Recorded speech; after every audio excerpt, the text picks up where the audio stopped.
Eu queria compartilhar, não tomando muito tempo, um pouco do que Deus falou ao meu coração.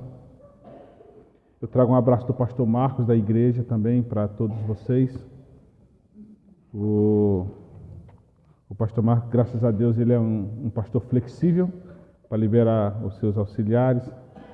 Nós já estamos com o pastor Marcos lá já desde finalzinho de 2004. Quando foi em 2016, eu precisei ajudar o meu irmão lá em Campinas, o pastor Nailton. Fiquei 3 anos lá, depois retornei para o pastor Marcos novamente. Mas quando você tem as raízes, fica lá, então você, como diz lá no Nordeste, você fica agoniado para voltar.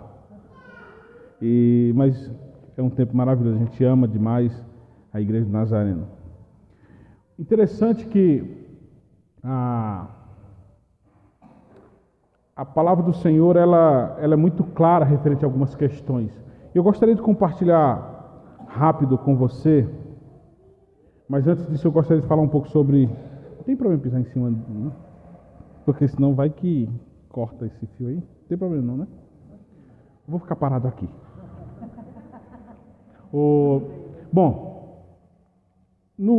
Antes do exílio babilônico, a grande maioria dos profetas, eles profetizaram nesse período, antes do exílio babilônico.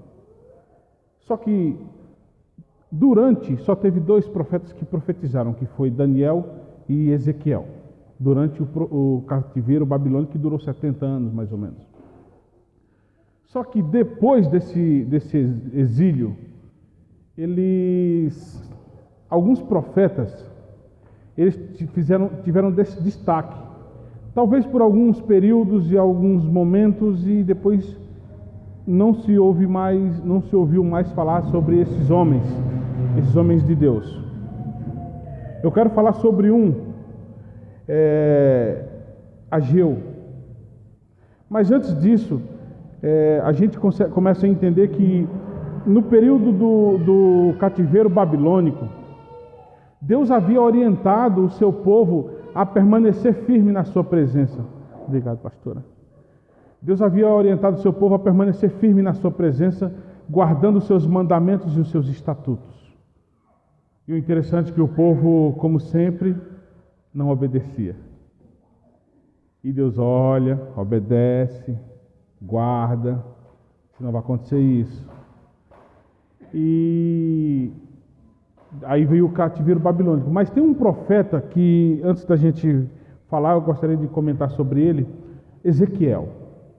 Quem foi Ezequiel? Ezequiel era filho de Buzi. Ele era da linhagem sacerdotal, Ezequiel. Ele era de uma linhagem sacerdotal.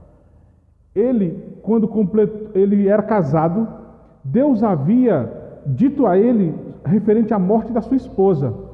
Deus falou: olha, sua esposa vai falecer. Porém, você está proibido de prantear e viver o luto da sua esposa. Então, talvez Ezequiel deve ter falado: mas por que, Senhor? Por que tudo isso? E Deus falou: porque eu quero que Israel, eles vejam como que eu estou me sentindo com a relação referente a eles. Então a esposa de Ezequiel morre e ele fica proibido de viver esse luto.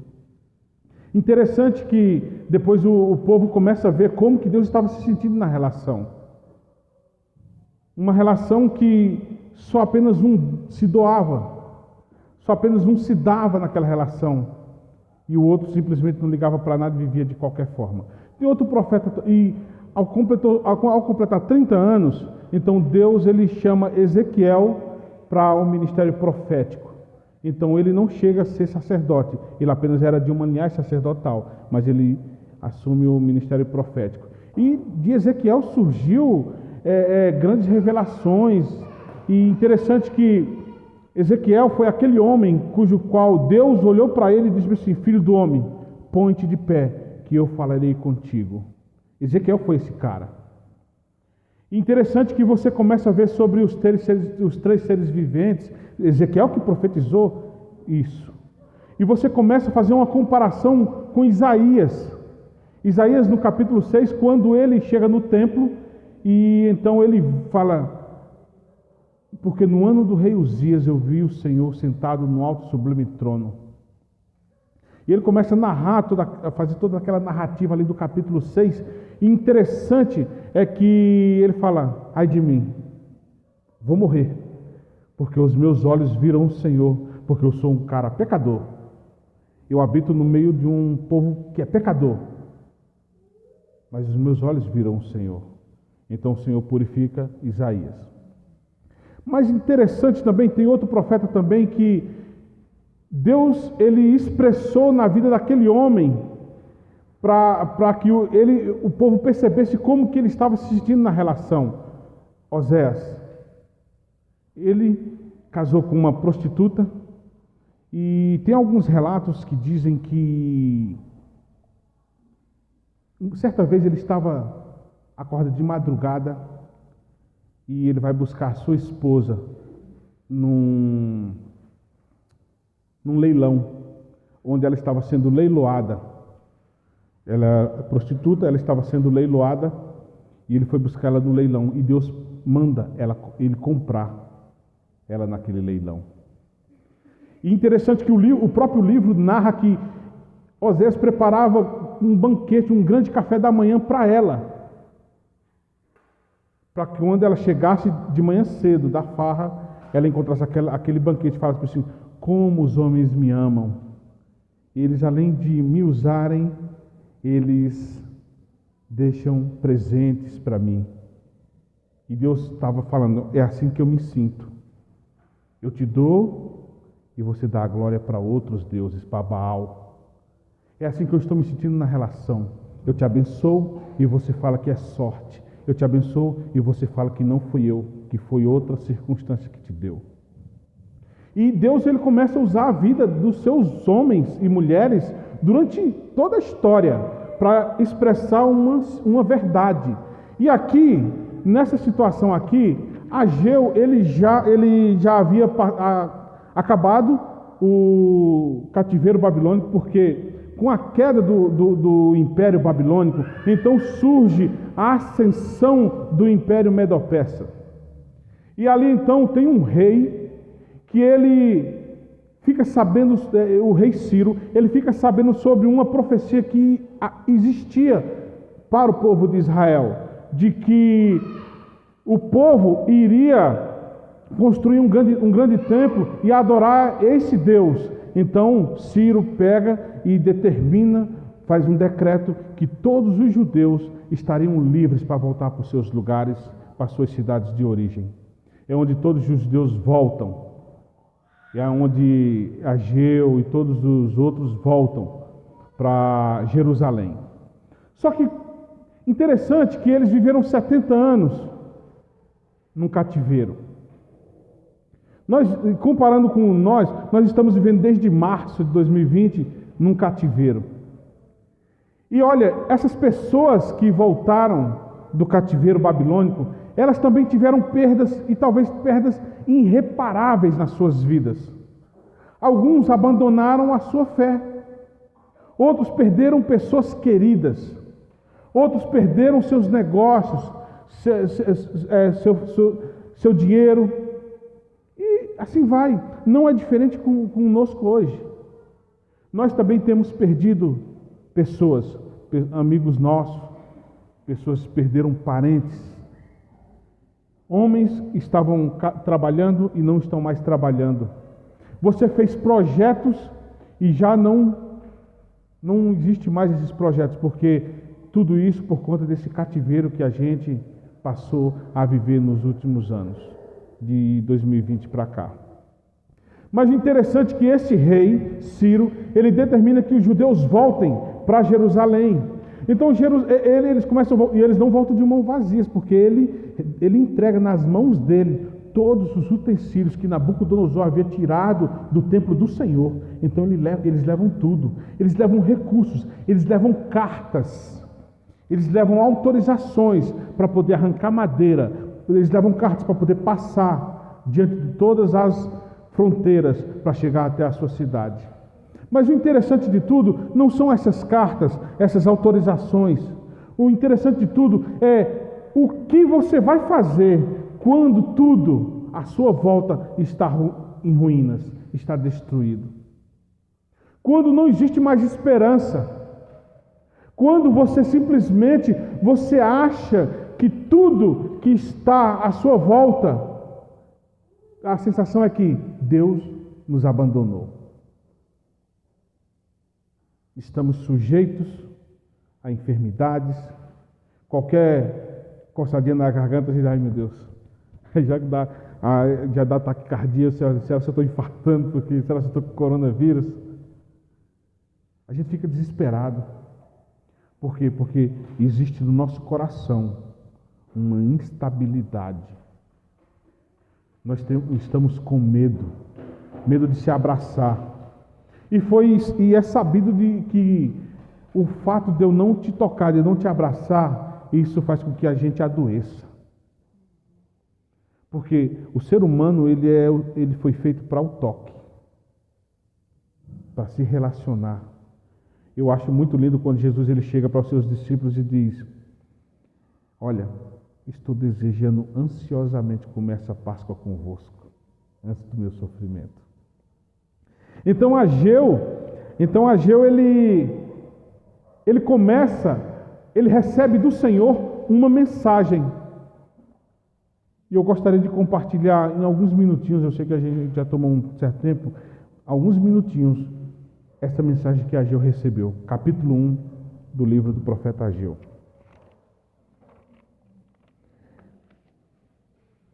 Enquanto você procura aí, então Ciro liberou o povo para voltar para Jerusalém.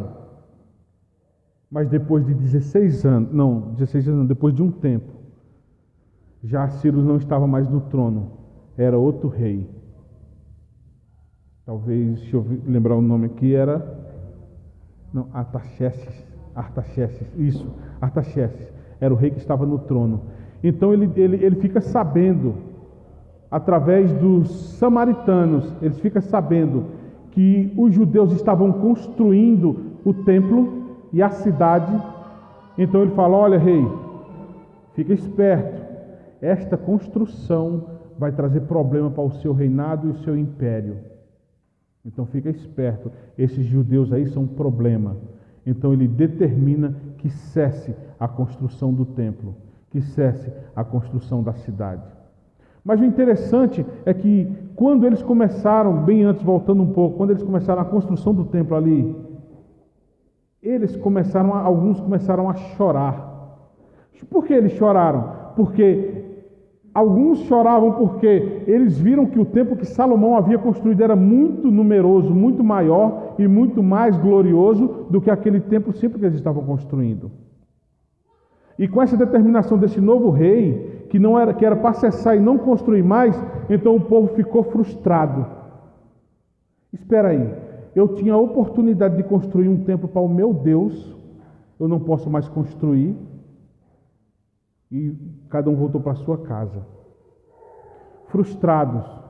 E depois de algum tempo que eles estavam frustrados, sem a construção do templo, então Deus ele dá essa palavra para Ageu, que diz assim, capítulo 1 do livro do profeta Ageu. No segundo ano, todos estão comigo? No segundo ano do reinado de Dário, no 6º mês, no 1º dia do mês, veio a palavra do profeta Ageu. A palavra do Senhor veio a Zorobabel, filho de Salatiel, governador de Judá, e a Josué, filho de Josadaque, o sumo sacerdote, dizendo: assim diz o Senhor dos exércitos, este povo diz, ainda não chegou o tempo de edificar a casa do Senhor. Versículo 3. Por isso a palavra do Senhor veio por intermédio do profeta Ageu, dizendo: acaso é tempo para vocês morarem nas suas casas luxuosas, enquanto esta casa permanece em ruínas? Portanto, assim diz o Senhor dos exércitos, considerem o que tem acontecido com vocês. E o que tem acontecido com o povo? Aqui o povo havia voltado para casa por causa do decreto do novo rei. E durante muito tempo eles deixaram a construção do templo, estava parada. Estava parada a construção do templo. E eles começaram a construir as suas próprias casas. E fizeram casas luxuosas. Eles investiram pesado. Fizeram casas maravilhosas. Que aí algumas versões falam casas luxuosas, casas apaineladas.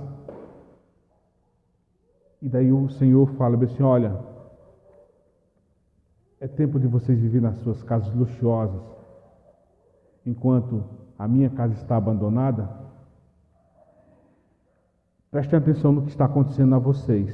Do versículo 6 em diante, vocês comem e ninguém se farta.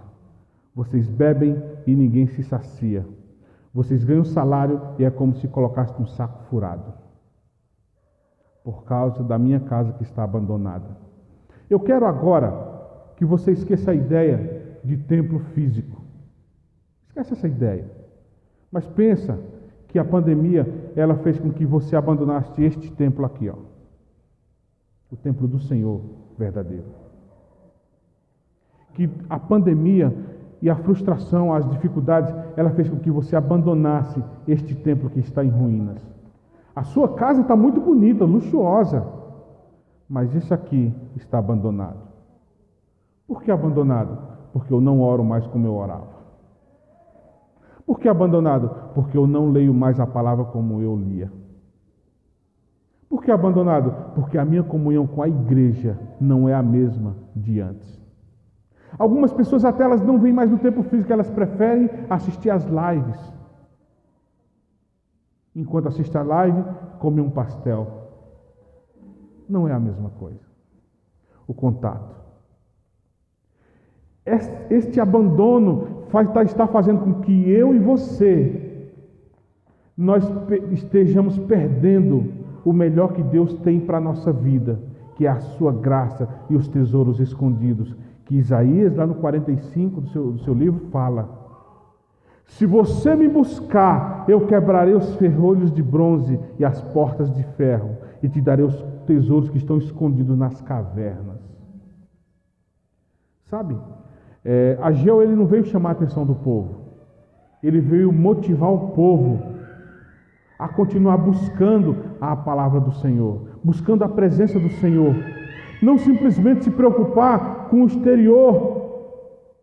As pessoas vão ver que você está de carro novo, as pessoas vão ver que você está com a casa nova, toda enfeitada, mas a vida que você tinha de oração e dedicação ao Senhor não é a mesma, porque o cativeiro e as circunstâncias mudou isso em você. O nosso cativeiro foi essa pandemia, que fez com que a gente esfriasse. As pessoas que nós tínhamos contato, nós não temos mais contato. Porque nós não temos feito aquilo que o Senhor pediu para fazer, buscá-lo de todo o nosso coração. E foi isso que a mulher samaritana entendeu. Ele é espírito, e é importante que nós o busquemos em espírito e em verdade. Interessante que, quando nós estamos nessa situação, aí você fala, Hildo, mas eu não sei o que fazer, porque eu vou ler a Bíblia e me dá um sono lascado. Eu vou orar e daí a pouco, quando eu vejo, eu estou ajoelhado na cama, estou cochilando. Olha, se você não se esforçar, você não vai dar conta. Porque os nossos dias, eles têm sido lotados de coisas. Que a gente chega em casa todo estourado, cansado, e a gente fala, eu não li a Bíblia hoje, eu vou ler a Bíblia quando eu chegar em casa. Não vai ler não, irmão. Se você não ler de manhã cedo, ou determinar um tempo para você fazer isso, você não vai ler. Interessante que a Bíblia, eu não leio ela. Eu tenho que ler, estudar e meditar. Quando eu leio, o pastor João Milésio que fala, quando eu leio, eu adquiro informação. Mas quando eu estudo, eu adquiro conhecimento. E quando eu medito, eu adquiro sabedoria. Eu preciso trabalhar dessas três formas na palavra do Senhor, porque a casa está abandonada. Eu não sou mais o crente de antes. Não sou mais. As circunstâncias mudaram minha vida, minha forma de adorar. Eu até tem uma crítica referente a entregar dízimos e ofertas, pastor, porque agora eu mudei agora. Eu sou descolado. Não, porque dízimo não está no Novo nem no Antigo Testamento. Irmão, esquece isso aí, irmão. A sua fidelidade com Deus, ela tem que ser íntegra. Você tem que buscar o Senhor independente do que as pessoas estão falando à sua volta. É você e Ele. E aqui, continuando a leitura aqui, tem um versículo, acredito que seja o versículo 6, que o Senhor, Ele dá o pulo do gato, para mim e para você. Que o Senhor, Ele mostra o caminho das pedras, para mim e para você. Versículo 8. Olha o que diz. Vão ao monte.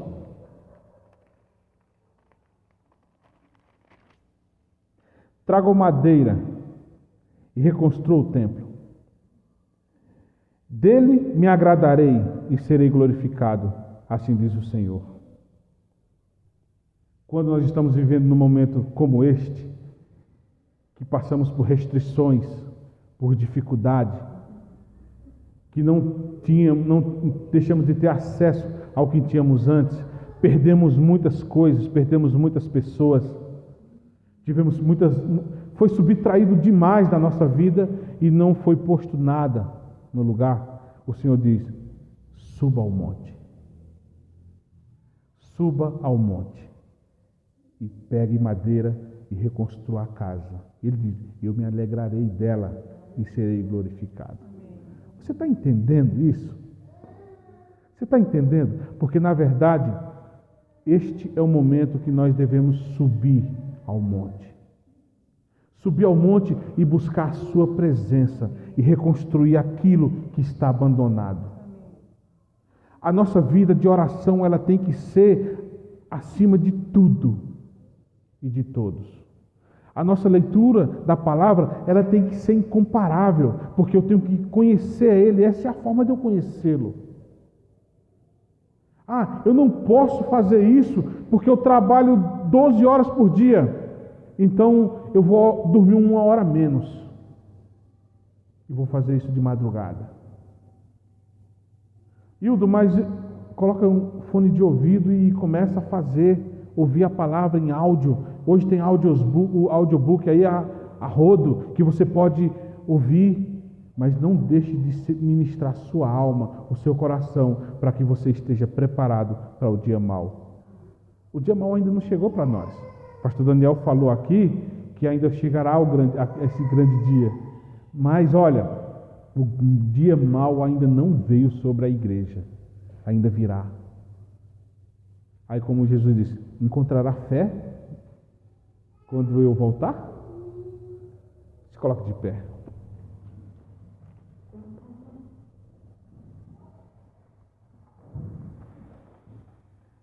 Gostaria de fazer uma oração, se o pastor Daniel permitir. Eu queria orar por você, que você a sua vida espiritual já não é mais aquela de antes. Você tem tratado as coisas de Deus não como antes. Tem sido diferente. Não tem sido tão zeloso como antes. Se você quer que eu ore por você, sai do teu lugar e vem aqui, eu quero orar por você. Pode vir aqui. Talvez você está pensativo porque a vida, ela não tem sido tão graciosa, mas precisamos colocar os nossos olhos no Senhor e saber que Ele tem nos abençoado de forma grandiosa.